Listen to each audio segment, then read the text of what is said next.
কি করছো? এই তো মাছ কাটছি। কি করবে? বলবো কেন, সারপ্রাইজ, দেখতে থাকো। ঠিক আছে, ওয়েটে আছি।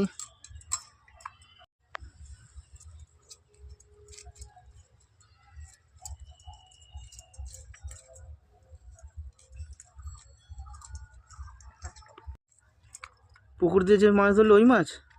হ্যাঁ, এতগুলো মাছ ধরলে একটা মাছ কাটছো? একটা মাছ দিয়ে স্পেশাল কিছু বানাবো, দেখতে থাকো। আচ্ছা ঠিক আছে। মাছটা একদম টাটকা, মাছটা খুব ভালো হবে, খুব টেস্ট হবে দেখবে। কারণ কি, এত বড় জাপানি পুঁটি এমনিতে হয় না, দেখো ডিম হয়েছে আবার। ঠিক আছে, মাছটাতে ক পিস করবো? তুমি স্পেশাল বানাবে, তুমি জানো ক পিস করবে। আচ্ছা, ডিম হয়ে গেছে, বুঝছো, ডিম হয়েছে মাছটা। এত বড় জাপানি পুঁটি হয় না, কিন্তু ছোটো করে। ডিমটা দেখেছো, তেলও হয়েছে মাছটাতে।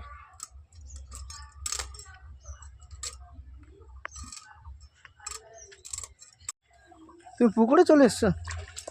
পুকুরে করে ধুয়ে নি, পরিষ্কার জল, পরিষ্কার করে ধোয়া হয়ে যাবে। বাহ, ভালো পরিষ্কার করছো তো। আচ্ছা, মাছটাকে নুন হলুদ মাখিয়ে নি একটু।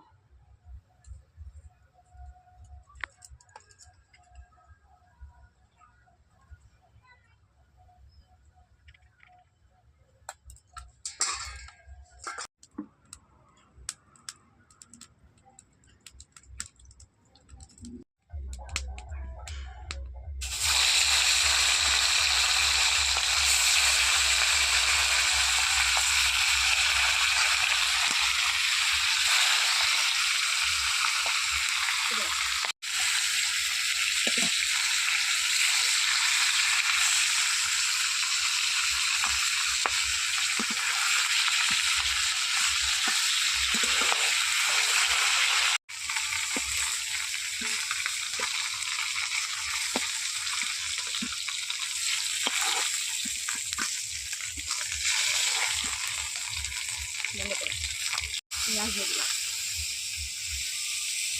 নুনটা অনেক কেটে গেছে।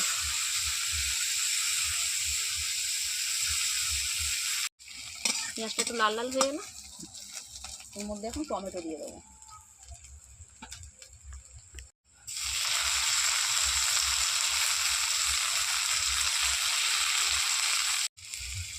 একটু নুন দিয়ে দিচ্ছি পরিমাণ মতো,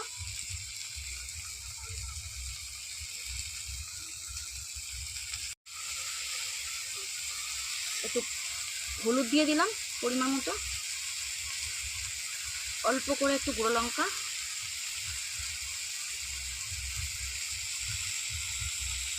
একটু ধনে গুঁড়ো, আর অল্প একটু জিরে গুঁড়ো।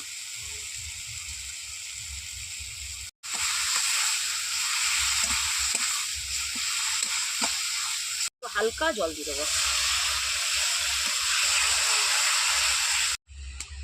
এবারে ভেজে রাখা মাছগুলো এর মধ্যে দিয়ে দেবো।